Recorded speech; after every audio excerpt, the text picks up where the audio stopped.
SteveSyson, Regional Officer Unite. Okay, explain to me how the two different agreements are working and how these guys at the moment working here are protected, but people outside in the road companies are not. I won't go as far as to say they're protected.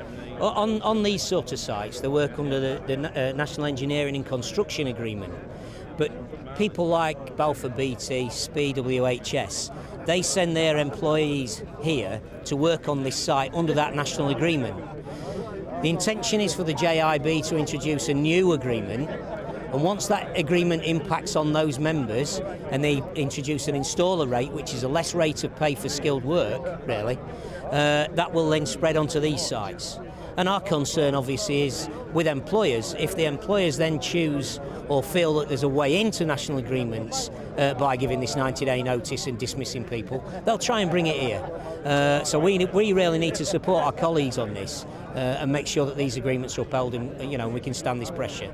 And will those kind of cuts, will they apply right across the board, whether someone's coming in at the bottom 18, 19 years of age, or whether someone's been doing this for 25 years? Yeah, what they're intending to do, the employers in the new agreement, they're changing the way that the MVQ levels are run.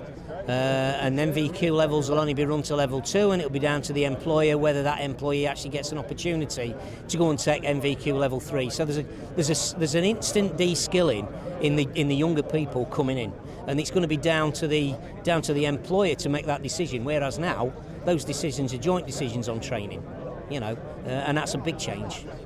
What's the next step? Because some of the people on the shift along the road there were saying, if everybody comes out, we'll come out.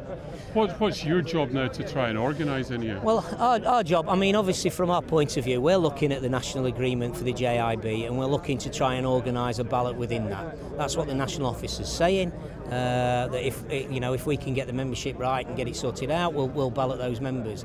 But these guys on these sites see the impact. You saw that this morning down there when they came out, and wanted to talk to the officials about what was going on.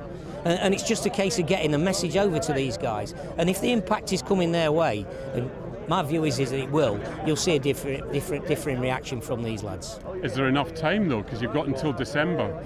I think, the construction industry,